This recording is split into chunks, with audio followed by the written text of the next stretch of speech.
Сәлеметсіздер ме бүгінгі мерекенің қадірлі қонақтары? Бәріміз осы жерде неге келіп, бәріміз осыдан қарай Қазақстан мемлекетінде тұрамыз. Әр алуан тілде сөйлейміз. Себебі Қазақстан көп ұлтты мемлекет. Здравствуйте, дорогие гости нашего праздника. Жители необъятного Казахстана. Все мы родились в этой прекрасной земле, а говорим на разных языках. И все потому, что Казахстан многонациональное государство.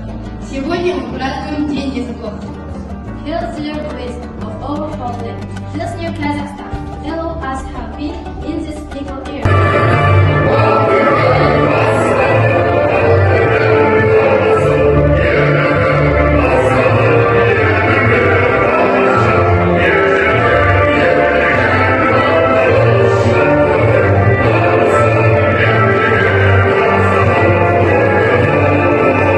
Ахмет Байтұрсынұлы.